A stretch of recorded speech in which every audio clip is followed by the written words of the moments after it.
Sabe, desde a infância, a ideia de ser racional é meio que vendida como o objetivo máximo. Ah, sem dúvida. Aquela coisa das decisões frias, calculadas, lógicas. Exato. Como se a razão fosse a grande força libertadora da humanidade contra o caos, a ignorância e até a barbárie, né? É o que a gente aprende desde cedo. Pois é. Mas e se essa mesma racionalidade for, na verdade, a própria cela de uma prisão? Uau! É uma premissa forte. E é exatamente essa a nossa missão nesta análise aprofundada. Nós temos hoje em mãos um conjunto fascinante de anotações de revisão. Elas são datadas de 4 de maio e focam no pensamento do sociólogo Max Weber. E a ideia aqui não é de jeito nenhum recitar um glossário acadêmico chato. Ninguém quer isso, né? Exatamente, eu mesma ficaria entediada. O que a gente quer é tentar decifrar a mecânica da sociedade. Entender como as atitudes diárias de qualquer pessoa se conectam até chegar àquele poder esmagador do Estado. Uhum. E, claro, explorar por que Weber via essa tão idolatrada racionalidade como algo fundamentalmente limitante e aprisionante. Certo, vamos desvendar isso. Como a gente pode começar a enxergar o mundo com as lentes que essas anotações propõem? Bom, o que salta aos olhos logo de início no material é a chamada sociologia descritiva. Sociologia descritiva. Tá. Isso. Porque, veja bem, o método que ele adota ali rompe completamente com aquela ideia de tentar desenhar uma utopia, sabe? Ou de prever o futuro brilhante da civilização. Que é algo super comum em outros teóricos, né? Aquela coisa de ditar como o mundo deveria ser. Exato, exato. A intenção de Weber é puramente observar o que realmente acontece. E a complexidade mora justamente no fato de que ele não faz uma separação rígida entre o microcosmo e o macrocosmo. A análise dele olha para o indivíduo e para a grande estrutura da sociedade de maneira simultânea. Nossa, o que parece uma tarefa, sinceramente, quase impossível. É um desafio e tanto. É como tentar observar os movimentos de, sei lá, uma única gota de água e a correnteza do oceano inteiro, tudo ao mesmo tempo. Uma boa imagem. E para dar conta disso, as notas mencionam bastante o uso dos tipos ideais. Ah, sim, os tipos ideais. Sabe que, quando a gente ouve esse termo pela primeira vez, a impressão é de algo ligado a buscar a perfeição, né? Tipo casamento ideal. O emprego ideal. Isso. Mas mergulhando no conceito, eu percebi que está muito mais para uma ferramenta de medição, né? Perfeito. É como se fosse uma régua purificada que, bom, não existe na natureza, mas que a gente cria na nossa cabeça só para conseguir medir e categorizar a nossa realidade, que é super caótica. O fascinante aqui é que se trata exatamente da construção de um modelo puro na teoria. Serve para a gente conseguir entender as motivações e os desvios na prática. Aham. E usando essa régua teórica, nota-se o que Weber chama de desencantamento do mundo. Desencantamento, uma palavra pesada. E porque ao buscar a máxima eficiência, aquela previsibilidade matemática em absolutamente tudo o que fazemos, a sociedade moderna vai, aos poucos, varrendo para debaixo do tapete o mistério, a magia, a espontaneidade. Tudo passa a ser redutível a um cálculo frio. Tudo, sem exceção. Eu fico pensando, vamos imaginar a sociedade como um relógio mecânico absurdamente complexo, sabe? Cheio daquelas engrenagens douradas interligadas. Tô acompanhando. Para que o sistema inteiro seja eficiente e racional, cada engrenagem precisa girar de forma exata, previsível, sempre na mesma velocidade. E o relógio todo é uma maravilha da razão. Funciona perfeitamente. Exato. Mas se a gente focar em uma única engrenagem ali no meio, o cenário muda. Ela está presa a um único movimento eterno. Ela não tem escolha. Nenhuma escolha. A racionalidade impecável do todo se transforma na gaiola daquela parte. E é aí que fica super palpável essa ideia de que a razão extrema acaba aprisionando. O que ilustra perfeitamente a angústia de Weber diante da modernidade. Essa busca incessante por fins práticos e por controle, ela constrói um mundo altamente funcional, sim, mas esvaziado de um significado mais profundo. Mais vibrante, talvez. Isso. O cálculo substitui a emoção natural. E a gente fica preso nesse mecanismo. E se formos observar como essas engrenagens se movem no dia a dia, A gente chega diretamente à forma como as pessoas agem de fato. As notas trazem os motores do comportamento, que são categorizados como ações sociais. Os 4 tipos clássicos, sim. Isso. E, sinceramente, prestando atenção nessa lista, aqui é que a coisa fica realmente interessante. Surge um paradoxo enorme que a gente precisa encarar. Ah, é? Qual seria o paradoxo? Bom, a premissa central de tudo isso que a gente discutiu até agora é que vivemos aprisionados por essa racionalidade fria moderna. Certo. Porém, de acordo com o mapeamento dessas notas, as nossas ações se dividem em 4. 2 são muito lógicas: buscar um fim prático, que é a ação racional com relação a fins, Uhum. e seguir um princípio ético, a racional com relação a valores. Exato. Mas a lista também inclui agir pela pura emoção, que é a ação com base afetiva, e pelo costume inquestionável, a ação tradicional. Perfeito. Esses são os 4 tipos. Então, olha só o problema. Metade dessa lista foge completamente daquela lógica de cálculo. Se a racionalidade é a força dominadora que nos esmaga, por que as atitudes rotineiras humanas ainda oscilam tanto entre o velho costume e a emoção pura? Parece que a engrenagem, no fundo, ainda tem muita vontade própria. É uma ótima observação. E, na verdade, esse aparente paradoxo é a chave para entender o movimento da história nesse raciocínio. Como assim? A teoria não sugere que as emoções ou as tradições foram erradicadas do ser humano. De jeito nenhum. O afeto, a raiva, os costumes familiares continuam existindo e pulsando intensamente na vida privada. Tá, então a gaiola não apagou o sentimento. Não, o ponto central de Weber é a mudança estrutural. É o processo de racionalização do mundo como um todo. Nas sociedades antigas, a tradição e o afeto guiavam quase tudo. Desde trocar mercadorias até aplicar justiça, né? Exatamente. O que acontece na era moderna é que a ação racional, especialmente aquela focada no cálculo prático de meios e fins, começa a invadir e dominar as esferas institucionais. Ah, entendi. O custo-benefício frio tomou o lugar da tradição na política, na economia e no direito. Nossa, faz muito sentido. O palco principal onde a sociedade opera exige eficiência absoluta, mesmo que as pessoas, intimamente, na casa delas, ainda chorem, amem e sintam raiva. Perfeito. Se o engenheiro constrói uma ponte, não importa o quão emotivo ou devoto ele seja. A ponte existe um cálculo puramente racional e matemático para não desabar. Esse seria o império da ação com relação a fins. Exato. E mesmo quando alguém, sei lá, recusa um suborno milionário porque valoriza a honestidade acima do ganho prático. Aí vemos a ação racional com relação a valores. Isso. Ambas são pensadas, são lógicas, mas o mundo contemporâneo cobra cada vez mais a primeira, aquela obsessão cega pelo resultado utilitário. O que, no fim das contas, obriga a humanidade a agir de maneira rigorosamente calculada na maior parte do tempo em que convive no espaço público. Exato. A vida em sociedade vira quase que uma administração de resultados. E essa exigência contínua por previsibilidade, por seguir regras pragmáticas, é exatamente o que aperta as paredes daquela gaiola que a gente mencionou, limitando a nossa espontaneidade. Só que essas ações individuais não ocorrem num vácuo, certo? Quando milhões dessas engrenagens começam a interagir, guiadas cada vez mais por essa eficiência utilitária, a complexidade atinge um nível absurdo. E aí surge a necessidade de controle. Sim, surge a necessidade inevitável de um grande administrador para esse relógio todo.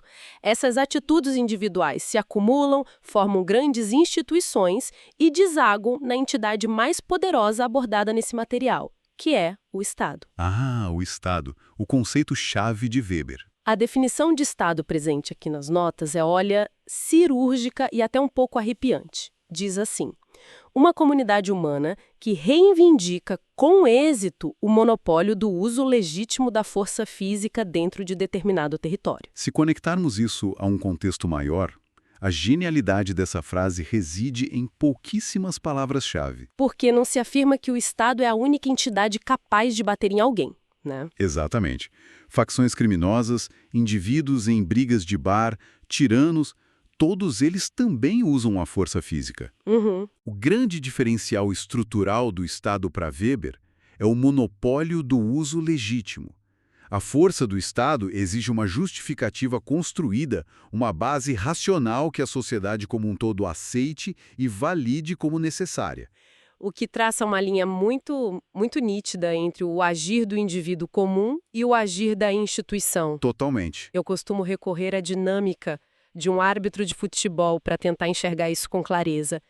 Pensemos numa partida super tensa. Tá, final de campeonato. Isso.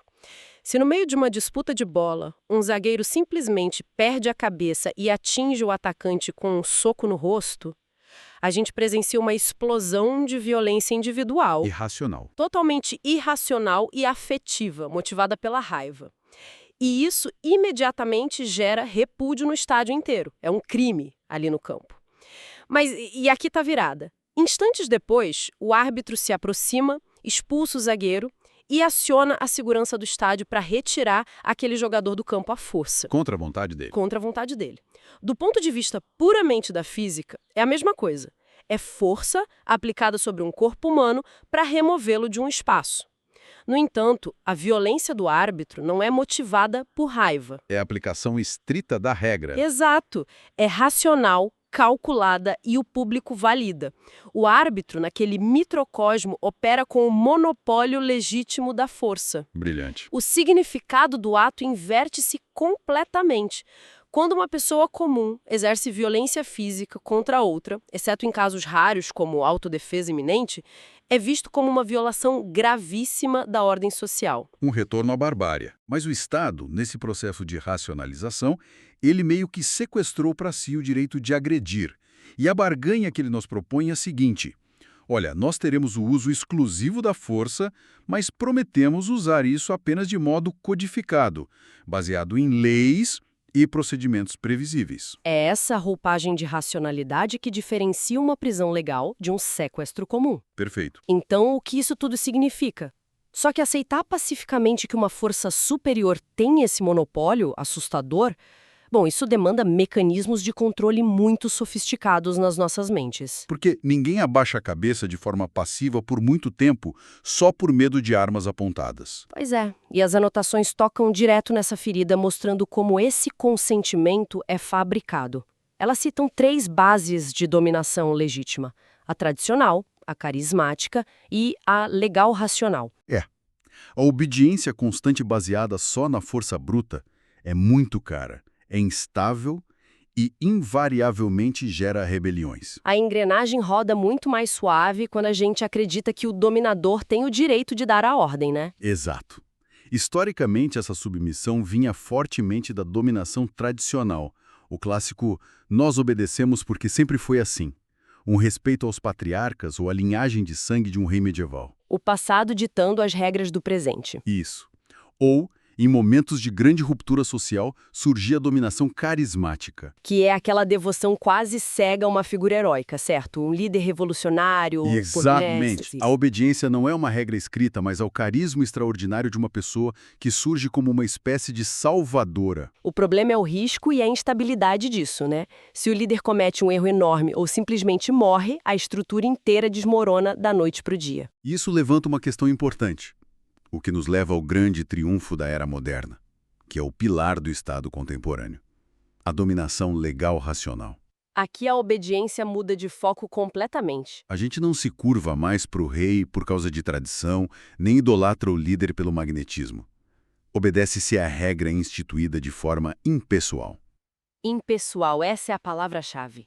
Uma ordem de um juiz ou a cobrança de um imposto são acatadas não por quem aquele auditor ou juiz é na vida privada, mas pelo cargo que ele ocupa. Um cargo dentro de um grande sistema de leis que a gente concorda, nem que seja silenciosamente em respeitar. E sabe qual é a manifestação física palpável disso no nosso dia a dia? Aquilo que causa arrepios de frustração na maioria das pessoas: a burocracia. A burocracia. É quase um esporte reclamar de burocracia. Encaramos os formulários intermináveis, os carimbos, as filas dos guichês como se fossem defeitos do sistema. Uma falha que devia ser corrigida. Mas lendo essas notas de Weber, dá para perceber uma coisa chocante. A burocracia não é um erro. Ela é o sistema funcionando na sua perfeição máxima. É aquela tal racionalidade aprisionante levada às últimas consequências no mundo real. É a máquina girando. Sim. A burocracia ignora o desespero de alguém na fila, não se importa com a urgência ou com quem conhece quem. Ela é desenhada justamente para ser cega a sentimentos. Foca só na repetição de passos previsíveis. E a intenção original dessa desumanização do atendimento, incrivelmente, era agir como um escudo. Um escudo. Um escudo contra o arbítrio. O burocrata não deve analisar a simpatia ou a dor de quem está fazendo o pedido, ele deve só aplicar o que o manual manda. Por um lado, tenta evitar corrupção e favoritismo. Faz sentido. Mas, por outro, consagra a coisificação do ser humano.